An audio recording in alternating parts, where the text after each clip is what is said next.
Insight लेने की कोशिश होती है। तो देखिए, अब ये साल खत्म होने की तरफ है, नवंबर में हम हैं और अगला महीना दिसंबर और फिर 2026 में पहुंचेंगे। टिल नाउ मोटा मोटा क्या सेंस आ रहा है, इस क्वार्टर का पकड़ लें या फिर ओवरऑल जब साल के अंत में है, अभी बाजार कैसा है? सर, अगर हम लोग सितंबर क्वार्टर का डेटा अगर हम लोग देखेंगे तो मेजरली हमें ये दिखा है कि 5% ऑफ द प्रोजेक्ट्स में बेसिकली प्राइस एप्रिसिएशन थोड़ा हमें दिखा है। हम्म। लगभग 70% ऑफ द प्रोजेक्ट्स ऐसे हैं जिनमें ज्यादा प्राइस ग्रोथ हमें दिखा नहीं है। मे बी जो टॉप डेवलपर्स है या टॉप ब्रांडेड प्रोजेक्ट्स है, हम्म। उन ग्रोथ्स में हमें प्राइस का एप्रिसिएशन अच्छा दिखा है। अगर हम लोग इन्वेंट्री ओवरहैंग में देखेंगे तो tier 1 city still holds 19 months की इन्वेंट्री ओवरहैंग है, टायर 2 में 15 मंथ्स है, which looks very fine. Hmm. Sales is not an issue, but construction उस सेल्स के हिसाब से बढ़ते हुए नहीं दिख रहा है। तो if a consumer is booking any apartment, there he has to check project, brand और डेवलपर जिसमें वो बुकिंग कर रहे हैं। न्यू लॉन्चेस में अगर मैं देख रहा हूं तो मैक्सिमम सिटी में सर हमें थोड़ा गिरावट दिखा है, बट हाँ, चेन्नई और कोलकाता सिटीज में थोड़ा एक न्यू लॉन्चेस टर्म्स में आई कैन से एक प्रोस्पेक्ट्स दिखा है। पूना तो रवि, इज जो सेल्स स्टिल के मेजर। नंबर आप बता रहे हैं, हमें एक आइडिया दे रहे हैं, उसमें दिवाली के सेल्स शामिल हैं? कंपेरेटिवली नो, बिकॉज ये सितंबर तक का डेटा डेटा पॉइंट्स है। है, ओके ओके, ठीक है जी। सो तो दिवाली वाला हाँ, वो अभी इस नंबर्स एग्जैक्ट इसमें इंक्लूड नहीं होंगे। तो ये बात आप सही कह रहे हैं कि लॉन्चेस जो हैं वो थोड़े से धीमे पड़ गए हैं, नई सप्लाई उस हिसाब से नहीं आ रही है विज़ सेल्स, और इसका क्या इम्पैक्ट होगा वो आगे चलते हुए हमें दिखाई देगा। लेकिन फिलहाल मोटी पिक्चर ये बनती हुई नजर आ रही है। पूरे साल की भी पिक्चर आगे चलते हुए एक बार हम डिस्कस करेंगे इन डिटेल, लेकिन अभी एक महीना बाकी है। अभी तो फिलहाल नवंबर का भी 1/3 बाकी है, लेकिन अब नंबर्स प्रोजेक्शन धीरे धीरे सबने जमा करने शुरू कर दिए हैं। तो लाइसिस फोरास से भी नंबर हमें मिलेंगे और डिस्कस करेंगे। राइट, सवाल जवाब के सिलसिले की शुरुआत कर देते हैं। पहले कॉलर है हमारे साथ doctor Kumar from new Delhi. Kumar साहब, बहुत स्वागत है आपका। क्या सवाल पूछेंगे? नमस्कार, नमस्कार विपिन जी, नमस्कार रवि जी। मैं दिल्ली से हूँ और पिछले 15 साल से रियल एस्टेट को रीड कर रहा हूँ और पहली बार ऐसा है कि मैं कमर्शियल स्टूडियो में इन्वेस्ट कर लिया मैंने। अच्छा, कर चुके हैं आप, बधाइयाँ।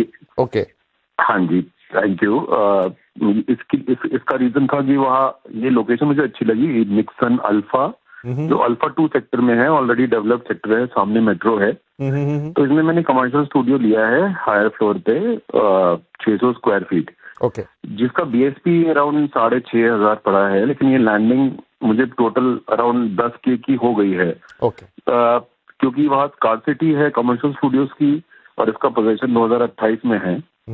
तो मैं ये जानना चाह रहा था एक्सपर्ट से कि इसका एप्रिसिएशन कैसा होगा और इसकी रेंटल यील्ड मैं कितनी एक्सपेक्ट कर सकता हूँ वंस ऑन डिलीवरी, मुझे 2028 के आसपास है सर। ठीक है, बढ़िया सवाल है और थोड़ा अलग तरीके का सवाल है। कमर्शियल स्टूडियो में इन्वेस्टमेंट की है डॉक्टर साहब ने और कर चुके, तो ये प्रोसेस तो पूरी हो गई। ये उसके आगे का सवाल है रवि जी कि अब इस प्रॉपर्टी का प्रोस्पेक्ट कैसा है? I can see like alpha 1 और अल्फा 2, जो एक लास्ट मेट्रो रूट और स्टेशन वाला पार्ट है, जिसमें it connects from greater Noida to Noida and then Delhi वाला रूट है। सो आई कैन सी दैट वो पूरा एरिया पूरी तरह तो डेवलप्ड हो चुका है। Only the belt which is near to the metro which is my commercial belt, उसी में वही लैंड पार्सल आज के डेट में बचा हुआ है। एंड वहां पर मेजरली ट्यूनिंग्स जो है कमर्शियल है, स्टूडियो अपार्टमेंट्स और नीचे रिटेल्स का है। करंटली जैसे सर ने कहा है कि उन्होंने 6,500 में बुक कर दिया है, बट इफ आई चेक वो एरिया लेवल पे, अगर मैं चेक कर रहा हूँ जो बिल्डिंग्स रेडी हो चुकी है, वहां पर लगभग आज के डेट में 10 से 11,000 12,000 का प्राइजेस अचीवेबल है। So we can assume till the position is given at least ये प्राइस या उससे थोड़ा सा in terms of building module या जिस टाइप के एमिनिटीज दिए जा रहे हैं वो किया जा सकता है। सेकंड चीज सर, मैं एक चीज को और इसमें डिफाइन करना चाहूंगा। वहां पर जितने भी स्टूडियो अपार्टमेंट्स है, so developer is tying up with kind of a 2 star और 3 स्टार होटल्स, उनसे टाई अप किया जाता है। एक अश्योर रेंटल भी फ्रीज किया जाता है, तो आपका रेंटल इनकम भी वैसे ही फ्रीज किया जाता है। नॉर्मली हमने जो देखा है 40 to 45 रुपीज के आसपास का रेंटल आपको वहां पर ऑलरेडी फ्रीज रहेगा इन terms of the studio apartments. तो जब ये एग्रीमेंट किया रहेगा उसी बेसिस में ये अच्छे से डिफाइन किया गया है सर। जी, तो एक अच्छा यील्ड, अच्छी रेंटल यील्ड मिल सकती है, एक इन्वेस्टमेंट अच्छी है आपकी कुमार साहब। बाकी रवि ने इसके प्रोस्पेक्ट आपको दे दिए हैं, कैसे प्रॉपर्टी आगे ग्रो करेगी about the area and everything. आपने भी, मैं मानता हूं, काफी ड्यू डिलिजेंस के बाद और सोच समझ के ये प्रॉपर्टी ली होगी, लेकिन फिर भी अगेन बहुत बधाइयां। और आगे चलते हुए वंस इट्स डिलीवर्ड तो हम उम्मीद करते हैं कि आप जो उम्मीद इस प्रॉपर्टी से लगा के बैठे हैं वो आपको जरूर पूरी होती हुई दिखाई देगी। और बाकी रवि जी ने बता दिया कि किस लेवल तक, किस हद तक वहां पे प्रोजेक्शंस दिख सकते हैं।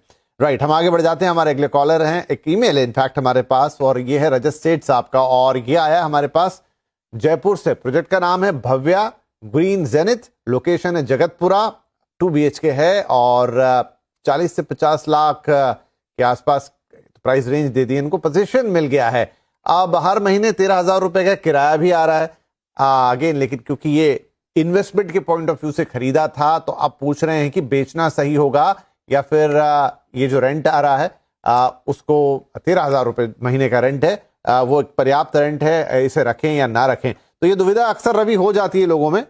इनको तो देखिए घर मिल भी गया, इन्होंने रेंट पे चढ़ा भी दिया, एक 13,000 रुपए की रेंट आ भी रही है 40-50 लाख की प्रॉपर्टी के ऊपर, लेकिन अगेन इनको लग रहा है कि क्या इससे निकल जाएं या बेटर है थोड़ी रेंटल यील्ड, रेंटल इनकम इससे कमाएं, थोड़ा कैपिटल अप्रिसिएशन और होने दें और फिर निकलें।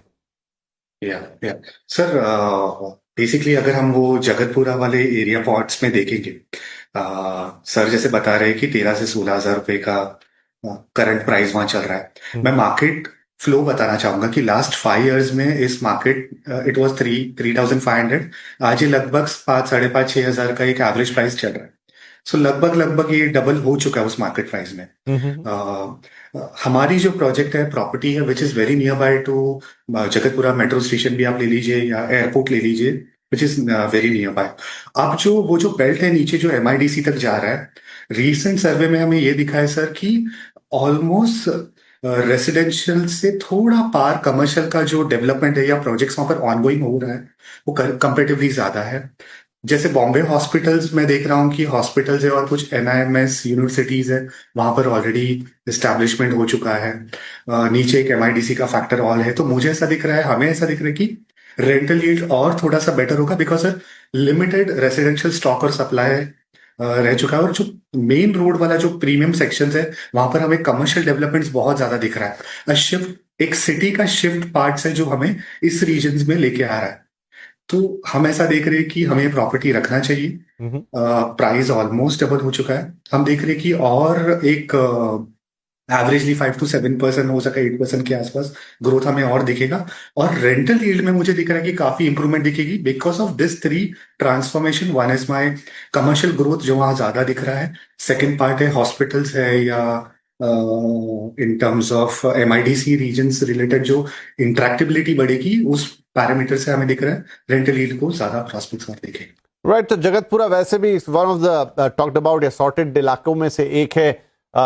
जयपुर के प्रॉपर्टी आपकी अच्छी थी, आपने देखिए ऑलमोस्ट जैसा रवि बता रहे हैं कि डबल हो चुका है जो आपने सेलिंग प्राइस बताया 40 से 50 लाख के बीच का, तो जहां पर जो इनिशियल भाव थे उससे ऑलमोस्ट डबल है। आपने अब किस पे खरीदा, इंपॉर्टेंट वो है, लेकिन एक अच्छी अप्रिसिएशन आ चुकी है, 7-8-10% तक की अप्रिसिएशन और उम्मीद कर रहे हैं। रेंटल यील्ड भी बढ़ सकता है। तो वर्डिक्ट रवि का आपके लिए यह है कि आप इस प्रॉपर्टी को अगर होल्ड कर सकते हैं तो फिर वही बेहतर निर्णय होगा। कोई पैसों की जरूरत इमीडिएटली ना हो तो फिर इसे होल्ड कीजिए, आगे एप्रिसिएशन थोड़ा और मिल जाएगा, साथ ही आपको एक अच्छा रेंटल भी मिलता रहेगा प्रॉपर्टी इन जगतपुरा। तो अभी फिलहाल संभाल के रखिए इसको। अगला एक और ईमेल फटाफट हम ले लेते हैं। ये है महेश भोसले साहब का और ये पुणे से आया है। कोलते पाटिल लाइफ रिपब्लिक पुणे हिंजवाड़ी में ये प्रोजेक्ट है। 2 BHK 700 almost 800 square feet area है। 75 लाख रुपए और पोजीशन मिलने वाला है 2028 में। तो डेवलपर की reputation, capital appreciation, rental return, इन सब के बारे में जानना चाहते हैं। कोलते पाटिल नो डाउट एक बड़ा नाम, और अब तो ब्लैकस्टोन की इन्वेस्टमेंट उसके अंदर और एक तरीके का एक्विजिशन ही।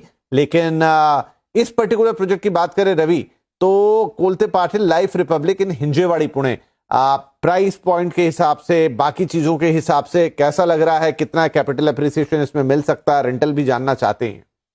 या sir I start with developer brand, जैसे क्योंकि सर का एक क्वेश्चन था कि how is the builder branding also. So अगर मैं ब्रांड के हिसाब से देखूंगा कि sir developer has 30 years plus experience in this market. लगभग उन्होंने 50+ डिलीवरीज मार्केट में कर चुके हैं सर ये, और टॉप 10 डेवलपर्स में उन पूना मार्केट में ये आते हैं। Now I come on this project of Life Republic, where it's situated in Hinjewadi में situated है। It's a proper landmark project जिसको हम कहते हैं, because it's a kind of a huge township जहाँ पर है, situated to IT parks related things है। Currently if you see price जो इन्होंने बुक किया है 9,600 के आसपास का जो किया है, टिल पोजीशन वी फील जो आज की डेट में वहां पर रेडी प्रोजेक्ट्स है sir, not even townships have achieve to at least 11 से 11,500 12,000 है। सो हम ये कह सकते हैं कि टाउनशिप है, they have a better amenities, तो ये उससे ज्यादा ही अचीव कर पाएंगे। In terms of rent also sir, currently if you see 20 से 22,000 रुपए का रेंट है, but till the project is ready I feel 25 to 28,000 के आसपास का रेंट, डिपेंडिंग ऑन फर्निश्ड है, सेमी फर्निश्ड है, easily is achievable they sir. This route has also good connectivity sir. Currently Hinjewadi है, बट रिसेंटली अगर आपको पता रहेगा तो हीरानंदानी विद अ जेवी ऑफ क्रिसिला डेवलपर वहां पर लॉन्च किया, which is little far away from our side, is going to connect Talegaon portion. इससे और इस एरिया में ब्रांडेड डेवलपर्स का एक भरपार आ रहा है, और हमें दिख रहा है कि price appreciation would be much better. जी, तो कुल मिला के बढ़िया देखिए प्रोजेक्ट अच्छा, जैसा मैंने भी कहा कोलते पाटिल तो वेल नोन नेम है पुणे के अंदर, और इसके अलावा लोकेशन हिंजेवाड़ी काफी अच्छी लोकेशन मानी जाती है, ओवर द इयर्स काफी बेहतरीन डेवलप हुई है, पुणे का आईटी हब भी है, और कैपिटल अप्रिसिएशन रवि बता रहे हैं अच्छा देखने को मिल सकता है, रेंटल भी आपको अच्छे मिल सकते हैं। तो आपका जो भी डाउट है इस प्रोजेक्ट को लेकर या सवाल है मन में, तो ऐसी कोई इशू वाली बात नहीं है, सब कुछ अच्छा है। अगर ये आपने फाइनल कर लिया है तो बहुत ही अच्छी बात है, कुछ और भी आपके मन में है आप हमें आगे भी पूछ सकते हैं, बट अदरवाइज इस प्रोजेक्ट के साथ कोई इशू नहीं है, चीजें अच्छी हैं, लोकेशन वाइज भी सब कुछ बढ़िया है। सो अगर आप आगे बढ़ना चाहते हैं तो all the very best with this.